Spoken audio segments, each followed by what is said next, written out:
नमस्कार दोस्तों। जय श्री कृष्ण। कैसे हैं आप सब? उम्मीद करती हूँ खुश होंगे, सुखी होंगे, संपन्न। जो भी हमारे व्यूअर्स सच रहे बसे दुनिया में जहां भी है हमेशा खुश रहे, सुखी रहे और संपन्न। कलयुग है, राहु का प्रकोप बढ़ता जा रहा है। बहुत गजब। आप देखो, ऐसी ऐसी वीडियोज वायरल होती है, लोग एक्सीडेंट कर देते हैं, एक साथ तीन तीन चार चार को मार देते हैं, नशे में धुत है। दो दो तीन तीन चार चार बच्चों के फादर बाहर महिलाओं के साथ संपर्क बनाकर बैठे हुए, छिल्ले घड़ी तक मीठा मीठा बोलकर लास्ट में धोखा दे देना, झूठ बोलना, ये सब राहु इस साल राजयोग बना रहे। तो आप सभी से गुजारिश करूंगी कि तमाम चीजों से छुटकारा पाना है और चाहते हैं कि बड़ी बड़ी रकमें घर में आए। राहु अगर आपके ऊपर प्रसन्न हो गए तो रकमें बड़ी बड़ी आती हैं, आपको बड़ी बड़ी मात्रा में रकमें आती हैं। तो उसके लिए मच्छी मनी। अगर आप चाहते हैं पीढ़ी दर पीढ़ी घर में से गरीबी चली ही जाए तो बिल्ली की जेर अभी अवेलेबल है, आप मंगवा सकते हैं। दूसरा, पाइराइट, ये स्टोन गरीबी को जड़ से हटा देता है।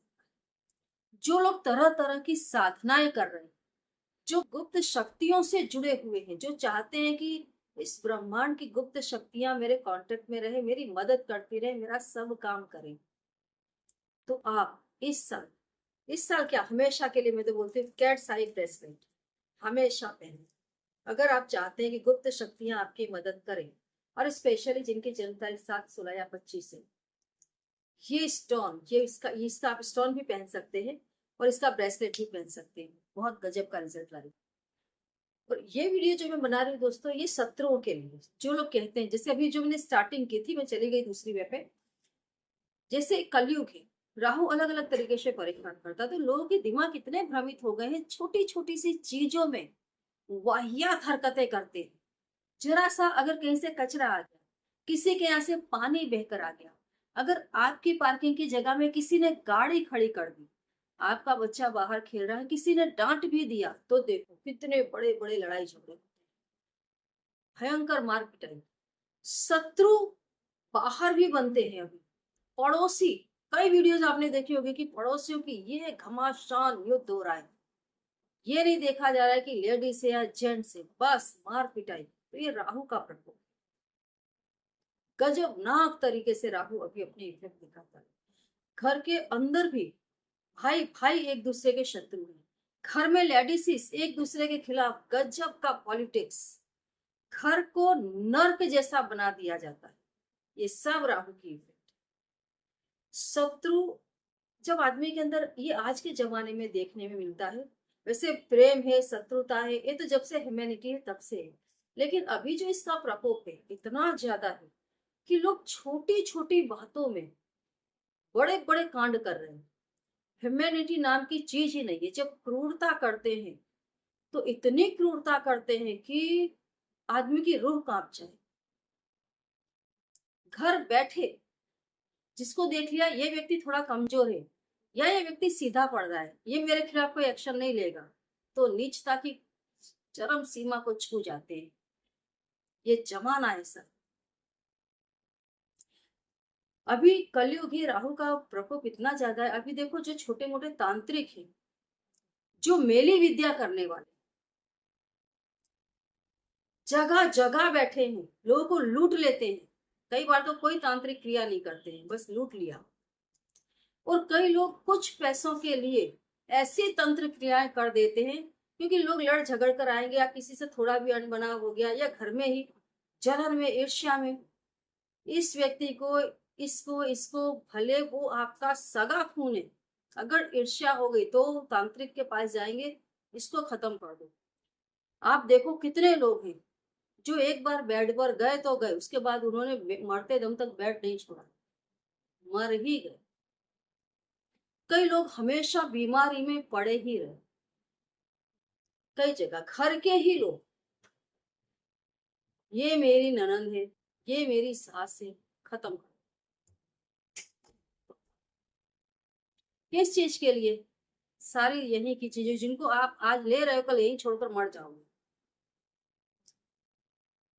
मेरी ननद बहुत अच्छी जिंदगी जी रही है, उसको ऐसा ऐसा कर दो, या उसके खिलाफ बाकी लोगों को भड़काना शुरू करो, या मेरी बहन है, बहुत अच्छी जिंदगी जी रही है, तो सगी बहन भी कितनी बार मेरी बहन का ऐसा ऐसा है, वो ऐसी है, वो ऐसी है, वो, क्योंकि आप जलन में खत्म हो रहे हैं। अंदर से जो जलन है, जलन आदमी को कहीं का नहीं रखती।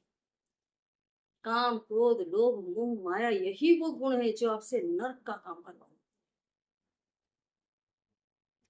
तो ऐसे लोगों से बचने के लिए, तंत्र क्रियाओं से बचने के लिए, वैसे तो मैं आपको बता दूं, ट्यूब लाइन, अगर शत्रु आपके ज्यादा है, ट्यूब लाइन घर में रखें।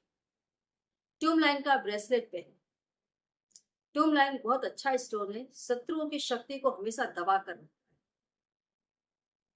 जल्दी से शत्रु आपके ऊपर अटैक नहीं कर पाता, और तंत्र क्रिया को भी यह दबा कर रखता है। और इसके सिवाय इस उपाय को करें। आपने देखा होगा दोस्तों, बहेड़ा, बहेड़ा का पेड़, इसके पत्ते बहुत बहुत, इसके ऊपर बहुत तांत्रिक क्रियाएं सिद्ध होती हैं। बहेड़ा का पौधा, बहेड़ा का बहेड़ा की जड़, बहेड़ा के पत्ते, सारे ही चीजें धन प्राप्ति में भी काम आती है, शत्रु नाश में भी काम आती है, वशीकरण में भी काम आती है। इन चीजों का घर में रखना, इसका पंचांग भी अगर आप अपने घर में रखते हैं तो भी हर तरीके की आपकी इच्छा पूर्ति करता है। ये इतनी पावरफुल चीज है। तो आपको क्या करना है, बहेड़े का एक पत्ता लाना है। क्या करना है, बहेड़े का आप पत्ता लाए। आप मंगलवार के दिन ला सकते हैं, रविवार के दिन ला सकते हैं, शनिवार हो, अमावस्या, आप इस क्रिया को कर सकते हैं। पत्ते को लाए, धो करके साफ कर ले। लाल या ब्लैक कलर की आसनी के ऊपर बैठे, अपना जो मुंह है वो दक्षिण दिशा में रखे। कोई भी मारण की क्रिया करनी या शत्रुओं से खुद को बचाना है तो दक्षिण दिशा ही बहुत श्रेष्ठ होती है। एक पटे के ऊपर आप इस पत्ते को पोंछ कर साफ कर अच्छे से रख लें। रख करके आप काजल से या सिंदूर से शत्रु का नाम लिखे 8 बार। जो भी आपका शत्रु है, 8 बार आप उसका नाम लिख दें, और आप उसी चीज से उस पर चौकड़ी लगा दें। क्या करना है, उसी चीज से आपको उस पत्ते पर चौकड़ी लगा देना है, ऐसे निशान बना। फिर उस पत्ते को आपको काले की धूप दिखा देनी है। काले की धूप दिखा करके उस पत्ते को लेकर के जाए, उसको पहले से फोल्ड करे, ब्लैक कलर का उस पर धागा बांधे, और उसको ले जा करके बबूल के पेड़ के नीचे गाड़ दे, या शमशान में ले जा करके उसे दबा दे। आप देखिए, जो भी आपका शत्रु है तिल तिल कर मरने लगेगा। लेकिन एक चीज बता दूं, कभी भी किसी निर्दोष व्यक्ति पर, या जैसे मैंने बताया, क्योंकि शत्रुता कितनी बार सामने वाला शत्रु नहीं भी होता है, हमारा अहंकार, हमारे अंदर की ईर्ष्या व्यक्ति को शत्रु मानने लग जाती है। तो ईर्ष्या में आकर के, अहंकार में फंस करके, लोभ में, लालच में किसी को भी अपना शत्रु मानकर ऐसी क्रियाएं ना करें, अन्यथा उससे तो आप थोड़ी तकलीफ पहुंचाएंगे, आप बहुत बड़ी तकलीफ को झेलेंगे। और क्योंकि क्रिया आप कर रहे हैं, तो जब आप किसी और तांत्रिक के पास जाएंगे कि मेरा ये उतार दो, तो वो भी उतार नहीं पाएगा, बातें कितनी भी बड़ी करे। क्योंकि किसी व्यक्ति पर कोई निर्दोष है, और अगर आप बार बार उसके ऊपर कोई क्रिया कर रहे हैं, तो एक दिन, ये कुदरत का नियम है, वो क्रियाएं जो आपने क्रिएट की है, वो सारी ब्लैक चीजें आपके पास लौट कर आएंगी और आपको फिनिश कर देगी। तो हमेशा ऐसी क्रिया करते समय बहुत सोचें, क्या यही लास्ट ऑप्शन है? अगर कुछ और रास्ता निकल जाता है तो बहुत अच्छा है, अन्यथा आप इस उपाय को कर सकते। जानकारी अच्छी लगी हो तो लाइक करें, चैनल को सब्सक्राइब करें, वीडियो को जितना ज्यादा हो सके दोस्तों शेयर। जय श्री कृष्ण।